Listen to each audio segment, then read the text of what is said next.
Hello viewers, இது நான் உங்கள் சூர்யா. நீங்கள் பார்த்துட்டு இருக்கிறது நம்ம லைஃப் டைரிஸ். இந்த எபிசோடில் அபிசன், அனசவரராஜன், சரவணன் உள்ளிட்ட பல பேர் நடித்த நேற்று தேட்டரில் ரிலீஸ் ஆன வித் லவ் படம் எப்படி இருக்குது பார்க்கலாம் வாங்க. வித் லவ் இந்த படத்தோட ஸ்டார்டிங்லேயே நம்ம ஹீரோட அக்கா ஹீரோவுக்கு ஒரு பொண்ணு பார்த்து வச்சுருக்காங்க. அந்த பொண்ணை பார்த்து மீட் பண்ணி பேசிட்டு வான்னு சொல்கிறாங்க. நம்ம ஹீரோவும் காஃபி ஷாப்புக்கு போய் அந்த பொண்ணை பார்க்க போகிறாரு. அந்த பொண்ணு வேறு யாரும் இல்லை, ஹீரோ ஸ்கூலில் படித்த ஜூனியர். ரெண்டு பேருமே ஸ்கூலில் நடந்த மெமரிஸ் எல்லாம் சொல்லிக்கிறாங்க. அந்த மெமரிஸ் எல்லாம் பேக் ஸ்டோரி அங்கே நம்மளுக்கு காமிக்கப்படுது. ரெண்டு பேருமே ஸ்கூலில் படிக்கும்போது நம்ம ஹீரோ ஒரு பொண்ணும் ஹீரோயின் ஒரு பையனையும் லவ் பண்ணியிருக்காங்க ஒன் சைடாகவே. ஆனால் ரெண்டு பேருமே லவ்வை சொல்லிக்கவே இல்லை. அப்போ தான் நம்ம ஹீரோயினுக்கு ஒரு யோசனை வருது, நம்ம ஸ்கூல் மெமரியை ரீக்ரியேட் பண்ணணும். அதாவது நம்ம ஃபஸ்ட் லவ்வை நம்ம எக்ஸ்ப்ரெஸ் பண்ணல, அந்த மெமரியை ரீக்ரியேட் பண்ணணும்னு சொல்கிறாங்க. அதனால் நம்ம ஹீரோவும் ஹீரோயினும் அவங்கவுங்க லவர்ஸை தேடி கண்டுபிடிச்சி அந்த மெமரிஸை திருப்பி அடைஞ்சாங்களா, அப்புறம் இவங்க ரெண்டு பேரும் ஒன்று சேர்ந்தாங்களா தான் இந்த படத்தோட மொத்த கதைன்னு சொல்லலாம். இந்த படத்தில் நம்ம ஹீரோவை நடித்த அபிசன் வேறு யாரும் இல்லை, அவர் தான் டூரிஸ்ட் ஃபேமிலியை படத்தை எடுத்த இயக்குனர். அவரை பொறுத்த வரைக்கும் ஒருத்த கேரக்டரை கரெக்டாகவே பண்ணியிருக்காருன்னு சொல்ல வரலாம். சில இடத்துல எம்எஸ்னாவும் சூப்பராகவும் பண்ணியிருக்காரு.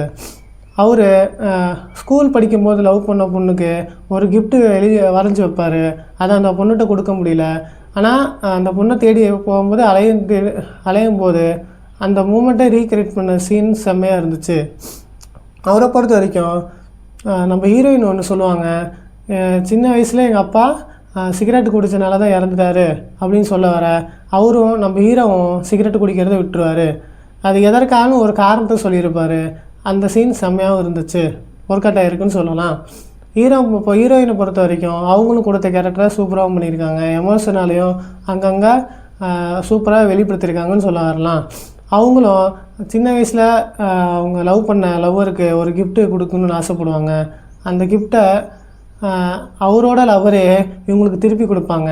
அந்த சீனும் சூப்பராகவும் ஒர்க் அவுட் ஆகிருக்குன்னு சொல்லலாம். ஸ்கூல் டீச்சராக நடித்த சரவணன், அவர் கேரக்டர் செம்மையாக பண்ணியிருக்காரு. அவர் ஸ்கூலில் ரொம்ப ஸ்ட்ரிக்டாகவும் இருந்திருப்பார். அவரை பொறுத்த வரைக்கும் அவர் தப்பு பண்ணாமல் ஒரு பிரச்சனையில் மாட்டியிருப்பார். அதுக்கப்புறம் தான் நம்மளுக்கு தெரியும் அவர் தப்பு பண்ணலங்கிறத ஒரு சீனில் சொல்லியிருப்பாங்க.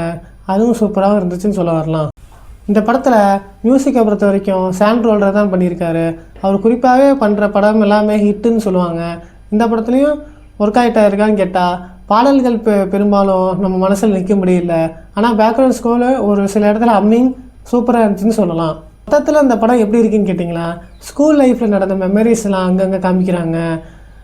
இந்த படத்துக்கு டைட்டிலுக்கு ஏற்ற மாதிரி வித் லவ்னா என்னங்கிறத, அன்புனா என்னங்கிறத அங்கங்கே சொல்லியிருக்காங்க. சூப்பராகவே ஒர்க் அவுட் ஆகிருக்குன்னு சொல்லலாம்.